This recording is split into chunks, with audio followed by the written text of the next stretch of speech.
Hi there, Martin here, the dentist, and today the 5th episode of Dentinar, and I had to modify my plans a little bit because I wanted to record today something about laser dentistry. That is how it was assumed, but you guys had some questions. Most of them I tried to respond, but there was one question which was directed to me a couple of times. So I decided that I will record today's episode about it, because I am a little lazy and I didn't want to respond a couple of times about the same thing, but I decided that maybe on the video I will be able to show it a little better. So for purposes of this episode, I invited to record together with me my randomly chosen patient. So meet John. John is our today's patient. John is just randomly selected gypsum models and articulator. So I think John will be enough to show what other we would like to do. And with John we would like to design his new smile, and let's say crown all upper teeth. So during the work we will lose our vertical dimension. Okay, so to register center relation, we will use two things. Let me just switch the view. We will use a leaf gauge.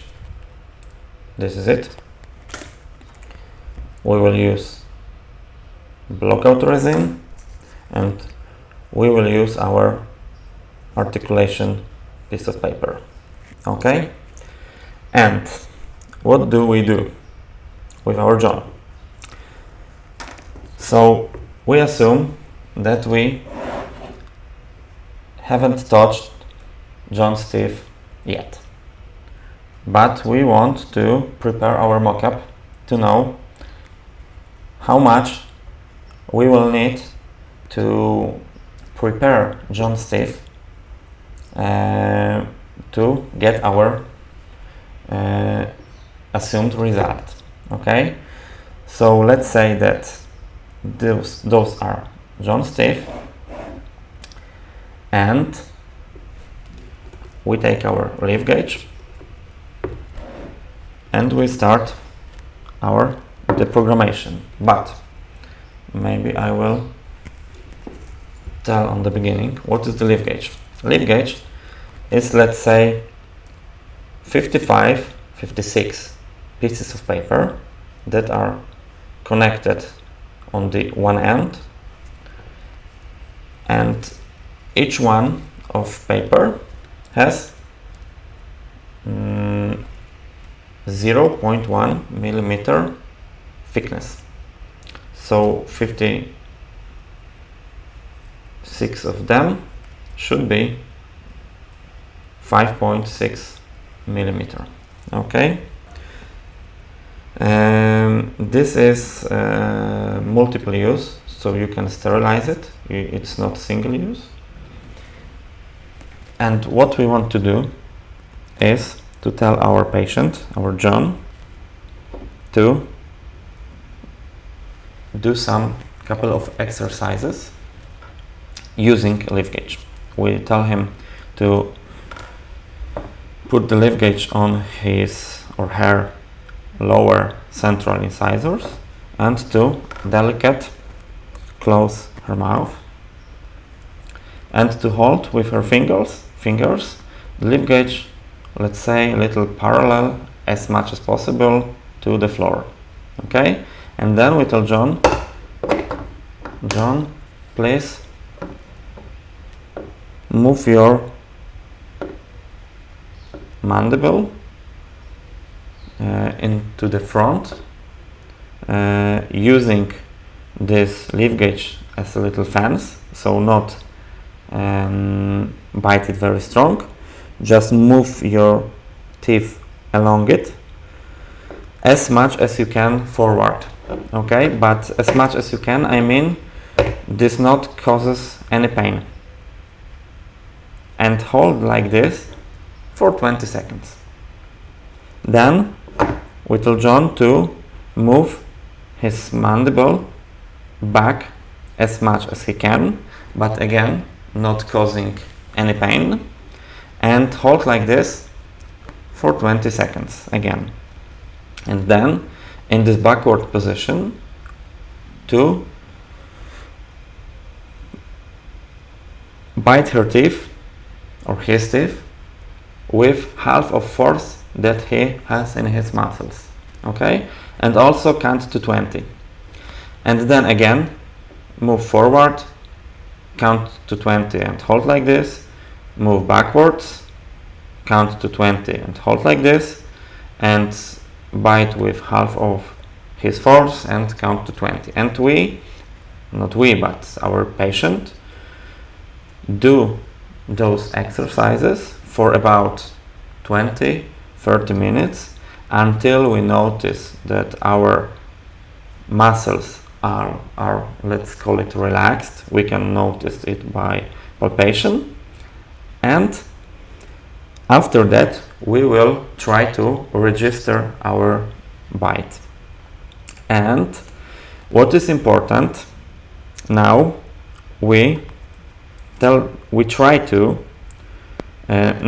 start our work. So patient just finished his exercises, we take the leaf gauge and we remove, let's say, half of the blisters, and we also put it on the lower central incisors, and we tell our patient to do the same. So move forward, count to 20, move backward, count to 20, and bite with half of force, count to 20. And then we take our articulation paper and we check if or whether on the back teeth we have some contact. No, we do not. So we do again something similar. We remove, let's call it, half of blisters, and we do the same. We tell John to move forward, to move backward, and to bite with half of the force. We can do it with the articulation paper in between the teeth, and we check if there is a contact. No, it's not, so we do until it is. Very important is that when we change or remove number of blisters, patient do not touch upper teeth with lower teeth, because it will cause the proprioceptors to cause them an impulse, and we will lose our deprogrammation. So it is very important that patient do not touch his or her teeth, upper with lower. So we have to keep him open when we change the number of blisters. Okay, and again we put the leaf gauge with our articulation paper. Patient do as told before, and now let's say we have a contact on some of the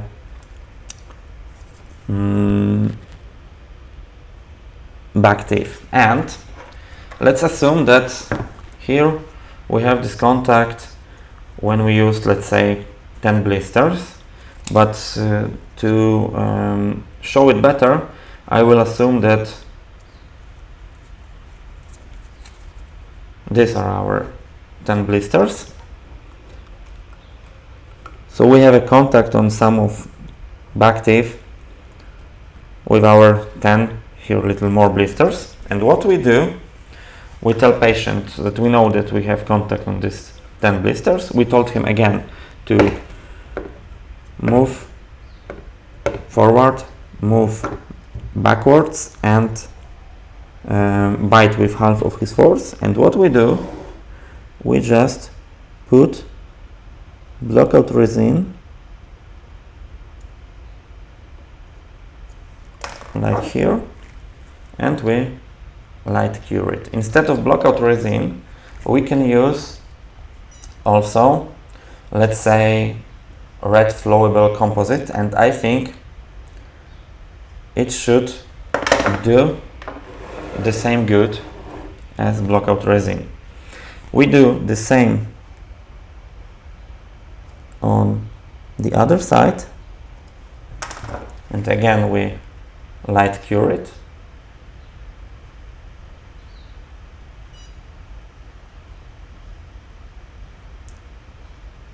Okay, then we tell our patient to loosen a little bit, just a little bit, and we remove our leaf gauge from here, and we do the same in anteriors to also lock an overjet to cause our patient not to move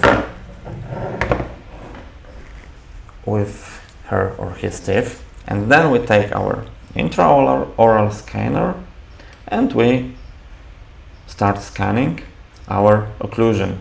And just like I told on the previous episode, we go like this and we try to move on the other side. And with the other side of occlusion, we start from the left side, we move to the middle, we change our direction, and we scan till here. Okay, and we have our occlusion registered. And I know, yes, I know that on the gypsum model, which is drawn here, it looks very simple, but trust me, it is doable. Check it out on the movie, on the video, that I really do like this. As you can see, here we have something like this. This is blockout.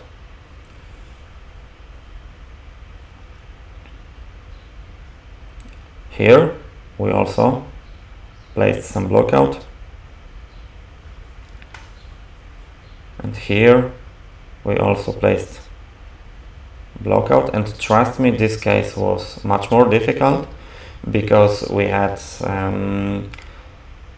some, let's say, missing teeth, so it was not so easy, but it was possible. The other thing is when we have complete lack of teeth, but I will try to do it on different episode. Today I just focused on cases when we have teeth and we prepare restoration on patient's own teeth. But as you can see, this is how it is registered. And in fact,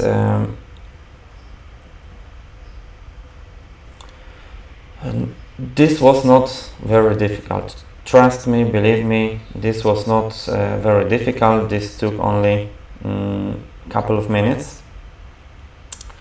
And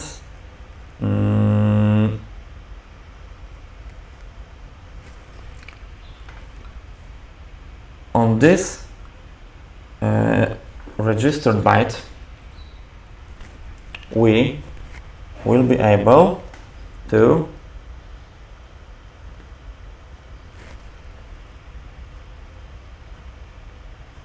design our temporary restoration.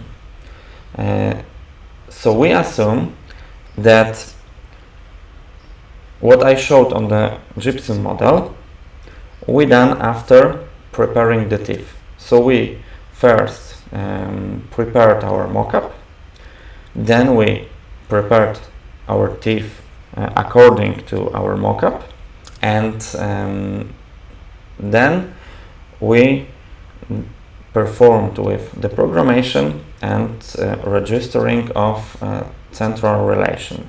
And now we are in this situation. We have our teeth prepared and we placed our models into the computer. We had also our photographs, our pictures of our patient, and we align 3D meshes with our photos, and we performed with our digital smile design, or whatever we would like to call it. And now we design our temporary restoration, which we will give to our patient to use. This is the first reason, and which we use to register our centric relation the more accurate, because I realized that with this registration right after preparation of the teeth, we can cause some mistakes. So we design our temporary restoration. As you can see here, there are some points of over contacting, so we have to remove them. So I will remove all of it, and this is the look of the final temporary restoration. Okay, and this temporary restoration, let's call it, make it real. So in this case we 3D printed it, and we will give it for our patient to use. And what we want to do, okay, let me just pause it. So we take our temporary restoration. In this case was from the right upper canine till left upper first molar, but it doesn't matter. You can design only from canine to canine, your smile. This is the most important. And you just put this temporary on your patient's teeth. Okay, so we take our John again. We assume, because I did not have any models that will match, that will fit into this temporary that I am working on right now, and we assume that those are prepared teeth of our patient, and we just put on our temporary restoration just like this. And this temporary restoration is from only canine to canine. Here we, on the laterals, we do not have any contact, okay, because those teeth are already prepared. And now we check. Now we check if the contacts on our temporary restoration is the same as in our project in computer. If not, we again take our leaf gauge and we start with the programmation. Patient moves into front into back and bites and so on and so on. We perform with our deprogrammation, and then we finish on, let's say, 5 blisters, 6 blisters, and again we assume that laterals are prepared. So let's assume that here are our 5 blisters. We have disclusion on the laterals area, and again we do the same. We place our blockout just like here, and we light cure it. Okay. We do the same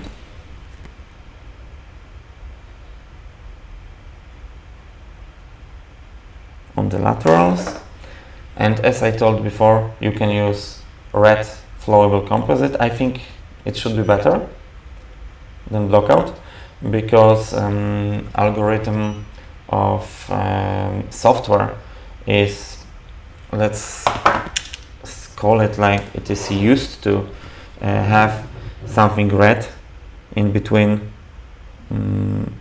teeth. And again we remove our leaf gauge, we block our overjet, and what we do is to scan again from the right side to the left side, and again from the left side to the right side, and now we have our central relation registered much more accurate, and that's why I do it 2 times. First, after preparation of the teeth, so after I prepare the teeth, I register my central relation to design my temporary restoration, and then I check the occlusion on temporary restoration if it is the same as on my project in computer. If it is the same, I will not need to change anything, or I can register it again with the temporary or on the new scan, because on designing of let's say our last restoration, we need to scan again, so we can register our central relation again, but we know that we will not have any mistakes in our registration. Or we can perform the programmation with leaf gauge again, but with our temporary placed on front teeth, and our registration should then be much more accurate, and we will be able to design our restoration much more accurate and let's call it better. So I hope that with this video I was able to show you with, let's call it the easiest way how to register the construction bite during intraoral scan, and that it is possible to do it, and you do not need any specialistic equipment. What you just need is leaf gauge and some color flowable composite and articulation paper, and you will be able to register it very accurate. But you should know that it is not the only possible way.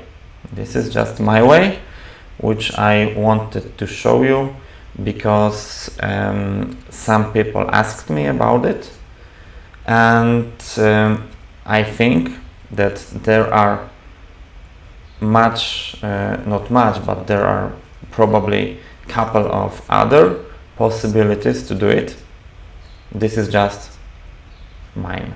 Okay, so you guys take care, have a nice weekend, and next episode, as promised, I will try to talk about laser dentistry again, and this time it will be about LLLT, so about effects of low energy level light of laser on the healing process after surgery, like extraction of molars, third molars, and I will show you how patients can heal better when we use our low energy lasers after surgeries. So take care. See ya next time. If you have any other questions about registering construction bite, just let me know. I showed it on the cases that I do, and maybe next time, maybe some other time, I will try to show you how to do it with completely edentulous teeth arc. Okay, take care, see ya.